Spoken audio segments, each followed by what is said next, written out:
হযরত ইমাম রাজি রাহমাতুল্লাহি আলাইহি ওনার তাফসীরের কিতাবের ভিতরে লেখেন, রিজিকের মালিক যে আল্লাহ, আল্লাহ তাআলা মাখলুকের রিজিক এমন জায়গা থেকে ফয়সালা করে মাখলুক বান্দা চিন্তাও করতে পারবে না আল্লাহ তাআলা কোন জায়গা থেকে কিভাবে তার জন্য রিজিক দান করে। চিল্লায়ে কোন সুবহানাল্লাহ। পয়গম্বর মুসা আলাইহিস সালাতু ওয়াস সালাম উনি যখন মাদিয়ান থেকে ওনার গর্ভবতী স্ত্রীকে সঙ্গে নিয়ে মিশরের দিকে ফিরে যাচ্ছিলেন, ওনার স্ত্রী ছিল গর্ভবতী, মাঝখানে আগুনের প্রয়োজন হলো, গর্ভকালীন অবস্থায় আগে আগুনের প্রয়োজন হতো। পয়গম্বর মুসা আলাইহিস সালাতু ওয়াস সালাম তুর পাহাড়ের কাছে যাওয়ার পর ওনার স্ত্রী যখন প্রসব বেদনা শুরু হয়ে গেল, উনি আগুন আনার জন্য তুর পাহাড়ে গেলেন। আল্লাহ তাআলা পয়গম্বর মুসা আলাইহিস সালাতু ওয়াস সালামকে তুর পাহাড়ে ডেকে দিয়ে নবুয়ত দান করলেন। চিল্লায়ে কোন সুবহানাল্লাহ। নবুয়ত দান করলেন, আগুনও পেয়ে গেলেন, কিন্তু ওনার ভিতরে পেরেশানি, টেনশন ছিল। রাত্রের অন্ধকার, লোকজন নাই, জনমানবহীন এলাকা, পাহাড়ি এলাকা, খাবার কোত্থেকে আসবে, বাসস্থান থাকার অবস্থা কিভাবে হবে, এই পেরেশানের ভিতরে ছিলেন, টেনশন করতেছিলেন। আল্লাহ তাআলা ডাক দিয়ে বললেন, ও পয়গম্বর মুসা, টেনশন করো না, তোমার হাতের লাঠি দ্বারা এই সামনে এই পাথর রাখা আছে, পাথরে আঘাত করো। পয়গম্বর মুসা আলাইহিস সালাতু ওয়াস সালাম লাঠি দ্বারা পাথরে আঘাত করলেন। তাফসীরের কিতাবের ভিতরে ইমাম রাজি রাহমাতুল্লাহি আলাইহি বলেন, যেই মাত্র পয়গম্বর মুসা আলাইহিস সালাতু ওয়াস সালাম লাঠি দ্বারা পাথরে আঘাত করেছেন, আল্লাহ তাআলার কুদরত, পাথরটা ফেটে পাথরের ভিতর থেকে আরেকটা পাথর বের হয়েছে। চিল্লায়ে কোন সুবহানাল্লাহ। পাথরে আঘাত করছেন, একটা পাথর ফেটে আরেকটা পাথর ভিতরে বের হয়েছে। সুবহানাল্লাহ। আল্লাহ তাআলা আবার ডাক দিয়ে বললেন, পয়গম্বর মুসা আবার আঘাত করেন। পয়গম্বর মুসা আলাইহিস সালাতু ওয়াস সালাম আবার আঘাত করলেন। আল্লাহ তাআলার কুদরত, দ্বিতীয়টা পাথর ফেটে আবার ছোট্ট একটা পাথর বের হয়েছে। সুবহানাল্লাহ বলেন। এবার পয়গম্বর মুসা আলাইহিস সালাতু ওয়াস সালাম আল্লাহকে ডাক দিয়ে বলেন, আল্লাহ, কিছুই তো বুঝলাম না, পাথরে আঘাত করলাম, পাথর বের হলো, আবার আঘাত করলাম, আবার পাথর, কিছুই বোঝা আসলো না। আল্লাহ তাআলা ডাক দিয়ে বলেন, ও পয়গম্বর মুসা, আবার পাথরে আঘাত করেন। এবার পয়গম্বর মুসা আলাইহিস সালাতু ওয়াস সালাম যখন তৃতীয় পাথরে আঘাত করেছে, আঘাত করার সাথে সাথে পাথরটা ফেটে চূর্ণ বিচূর্ণ হয়ে গেছে। সুবহানাল্লাহ বলেন। কিন্তু পাথরের ভিতরে ছোট্ট একটা পোকা, ছোট্ট একটা কীট, পয়গম্বর মুসা আলাইহিস সালাতু ওয়াস সালাম তাকে দেখে ওই পোকার মুখে সরিষার দানা পরিমাণ খাদ্য আল্লাহ তাআলা দিয়ে রেখেছে। সুবহানাল্লাহ। পয়গম্বর মুসা আলাইহিস সালাতু ওয়াস সালাম এটা দেখে আশ্চর্য হলেন যে তিনটা পাথর, ভিতরে ছোট্ট একটা পোকা, এখানে সরিষার দানা পরিমাণ খাবার আল্লাহ তাআলা কেমনে পৌঁছালেন? আল্লাহ পয়গম্বর মুসা আলাইহিস সালাম যে পাথরের ভিতরে পোকা কই থেকে আসলো, আবার তার দিকে খাবার কই থেকে আসলো, উনি যখন আশ্চর্য হয়ে পোকার দিকে তাকায় থাকলেন, আল্লাহ তাআলা পোকার জবানকে খুলে দিলেন। সুবহানাল্লাহ। এবং পয়গম্বর মুসা আলাইহিস সালাতু ওয়াস সালামকে পোকার কথা শোনার মতো, বোঝার মতো শক্তি আল্লাহ তাআলা দান করে দিলেন। সুবহানাল্লাহ, সুবহানাল্লাহ। এবার পোকা মুসা আলাইহিস সালাতু ওয়াস সালামকে দেখে ডাক দিয়ে বলতেছেন, সুবহানা মান ইয়ারানি ويسمع كلامي ويرزقني ويرفع مكاني ويذكرني ولا ينساني। سبحان الله।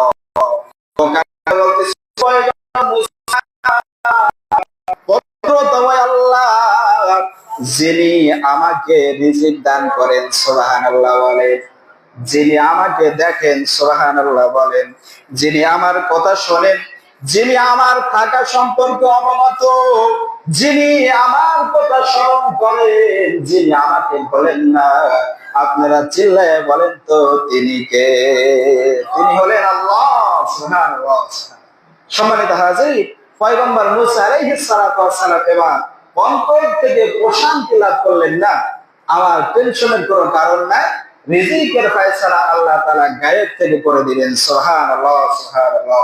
সম্মানিত হাজিরিন, এইজন্য পাঁচ ওয়াক্ত নামাজ যারা আদায় করবে এদের জন্য প্রথম নাম্বার পুরস্কার হলো আল্লাহ তাআলা আসমান থেকে তাদের জন্য রিজিকের ফয়সালা করে দিবে। সুবহানাল্লাহ সুবহানাল্লাহ। সম্মানিত হাজিরিন, যে রিজিকের পিছনে আমরা দৌড়াই একটু চিন্তা করে দেখেন, আল্লাহ তাআলা যেখানে রিজিক রাখছে সেখানে না দৌড়াইয়া আমরা দুনিয়ার পিছনে দৌড়াই। কথা বলেন ঠিক না ঠিক? রিজিকের জন্য এত পেরেশানি হয়ে যায় যে মুয়াজ্জিনের আযানের আওয়াজ কান পর্যন্ত পৌঁছে না, দুনিয়ার চিন্তা মাথার ভিতরে আসে না, অথচ আল্লাহ তাআলা বলছেন পাঁচ ওয়াক্ত নামাজ আদায় করো, আমি আল্লাহ তাআলা রিজিকের ফয়সালা আসমান থেকে করে দিব। সুবহানাল্লাহ। সম্মানিত হাজির, আমরা জামাত আদায় করা আল্লাহ তাআলা আমাদের সকলকে তৌফিক দান করুন। সকল বলি আল্লাহুম্মা আমিন। রাসূল সাল্লাল্লাহু আলাইহি ওয়াসাল্লাম বলেন as-salatu ইমাদুদ-দ্বীন ফামান আকাবাহা আকামাদ-দ্বীন ওয়া মান হাদামাহা ফাকাদ হাদামাদ-দ্বীন।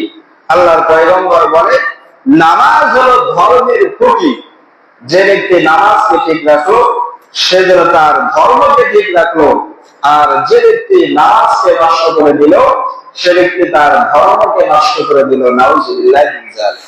সম্মানিত হাজিরিন, এছাড়া যে ইবাদতের মাধ্যমে বান্দা আল্লাহ তাআলার নিকটবর্তী হয়ে যায়। সুবহানাল্লাহ সুবহানাল্লাহ। আল্লাহ রাসূল সাল্লাল্লাহু আলাইহি ওয়াসাল্লাম বলেন আকরামু মা ইয়াকুনুল আবদু মির রাব্বিহি ওয়া হুয়া সাজিদুন। আল্লাহর পয়গম্বর বলেন বান্দা সিজদার মাধ্যমে আল্লাহ তাআলার নিকটবর্তী হয়, যা অন্য কোন সময় আল্লাহ তাআলার এত নিকটবর্তী হয় না। সুবহানাল্লাহ সুবহানাল্লাহ। এই জন্য নামাজ গুরুত্বপূর্ণ একটা বিষয়, যার কারণে শাহ আব্দুল হাদিস মুহাদ্দিসে দেহলভী রাহমাতুল্লাহি আলাইহি বলেন আসমানের মালিক আল্লাহ,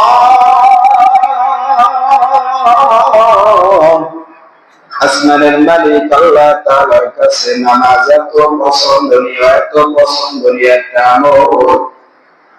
আল্লাহ তাআলা প্রত্যেকটা সৃষ্টিগত অনুকূলে নামাজকে রেখে দিয়েছেন। সুবহানাল্লাহ। যেমন কারো নামাজে রুকু আছে সিজদা নাই, কারো নামাজে কিয়াম আছে রুকু নাই সিজদাও নাই। এমন মাখলুকাত আসমানের মালিক আল্লাহ তাআলা সৃষ্টি করেছেন, যার নামাজের ভিতরে সিজদা আছে, রুকু নাই, কিয়াম নাই, চিল্লায়ে বল সুবহানাল্লাহ। যেমন গাছপালা, এটাকে আল্লাহ তাআলা এমন ভাবে সৃষ্টি করেছেন তারা রুকু দেয় না, দাঁড়ানো অবস্থায় আল্লাহ তাআলার তাসবিহ করে নামাজ আদায় করে। সুবহানাল্লাহ। আল্লাহ তাআলা বলেন قد علم صلاته تسبيحا। আল্লাহ তাআলা বলেন প্রত্যেকটা সৃষ্টি তার তাসবিহ সম্পর্ক অর্থাৎ নামাজ সম্পর্ক অবগত আছে। সুবহানাল্লাহ। আল্লাহ তাআলা অন্য আয়াতে বলেন ইউসাব্বিহু লাহু মা ফিস সামাওয়াতি ওয়াল আরদ। সুবহানাল্লাহ।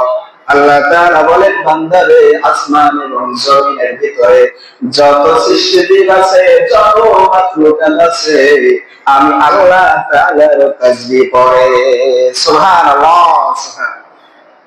এই জন্য গাছপালার জন্য নামাজ হলো তারা দাঁড়িয়ে থেকে আল্লাহ তাআলার তাসবিহ করবে, তাদের নামাজে রুকু নাই, সিজদা নাই। সুবহানাল্লাহ সুবহানাল্লাহ। এরপরে কিছু গৃহপালিত পশু আল্লাহ তাআলা তৈরি করে রাখছেন, যেমন গরু, ছাগল, উট, দুম্বা, ভেড়া, এই সমস্ত পশু, এই সমস্ত গৃহপালিত পশু পাখি তারা রুকু অবস্থায় আছে, তাদের জন্য কিয়াম নাই। সুবহানাল্লাহ বলেন তাদের জন্য সিজদা নাই, আল্লাহ তাআলা তাদের নামাজকে রুকু অবস্থায় রেখে দিয়েছে। সুবহানাল্লাহ।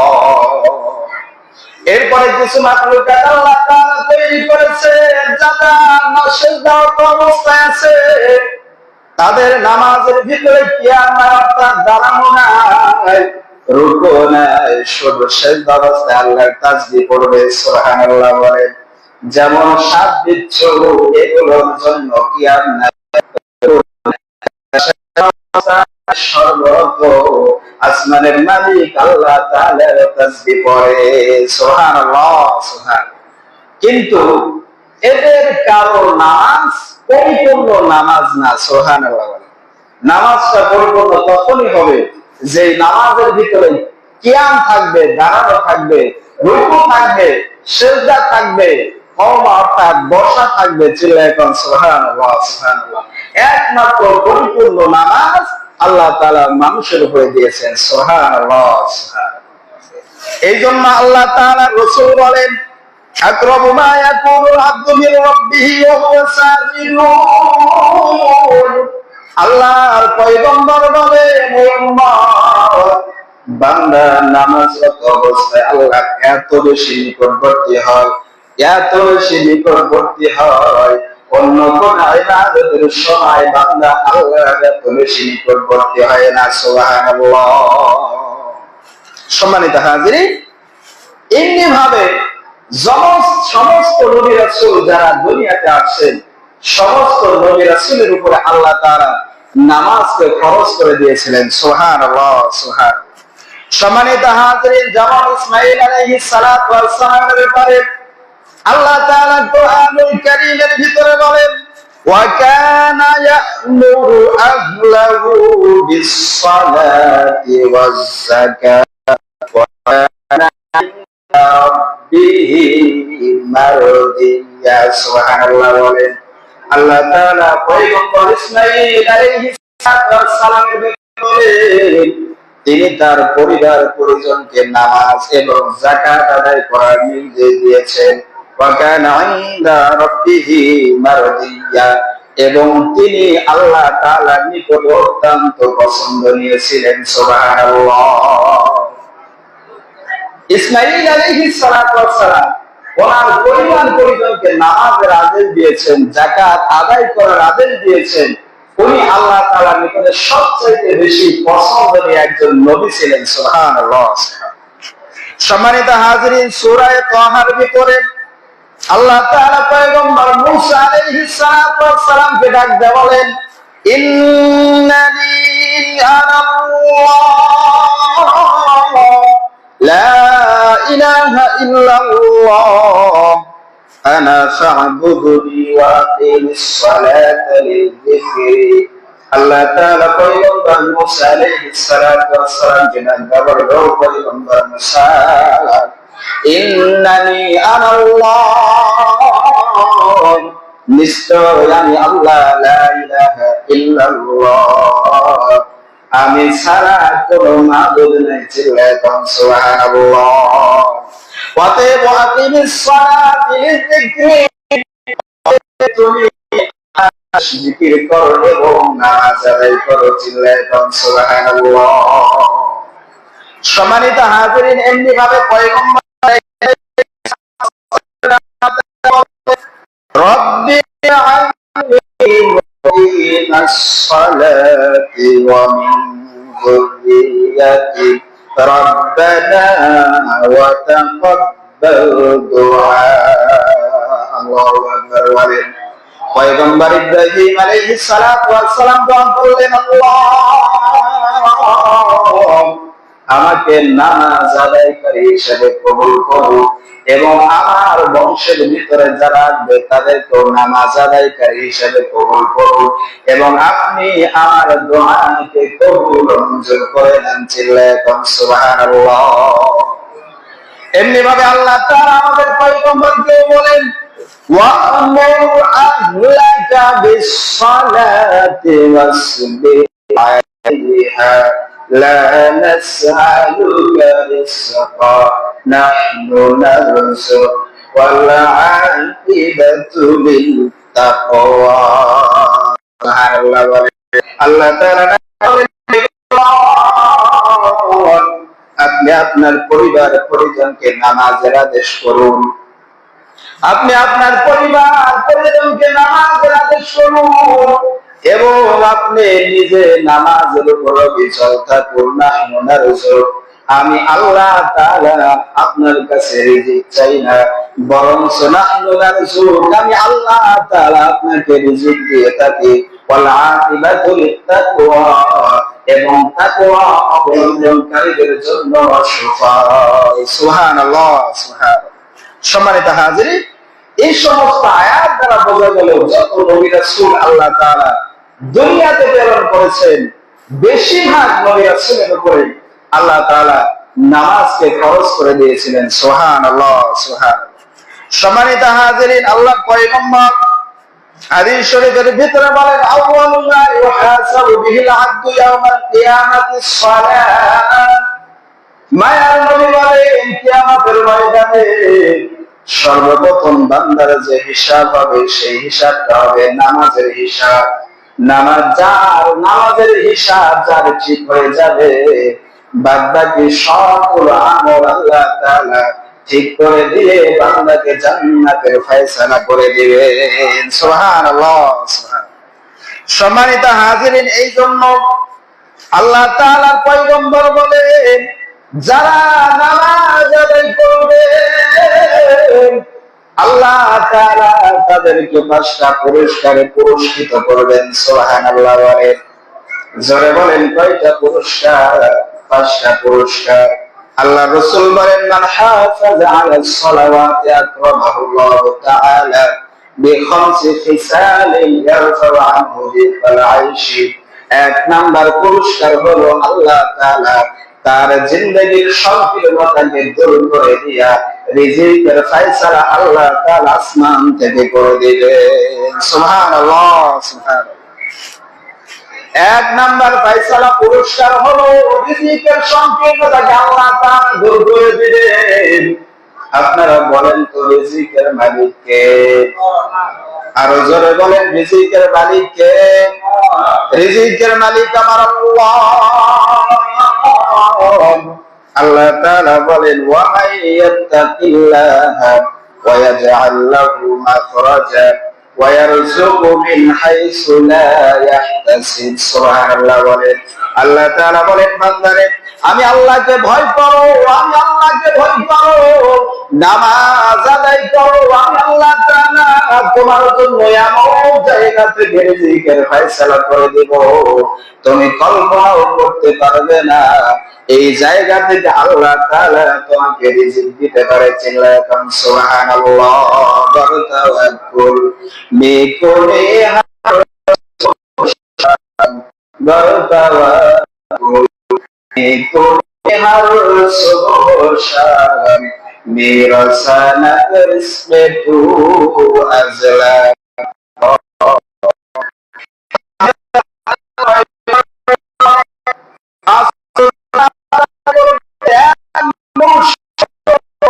রিজিকের ফয়সালা আল্লাহ তাআলা আসমান থেকে করে দিবেন। ছোট্ট একটা দৃষ্টান্ত দিয়ে আপনাদেরকে বোঝায়।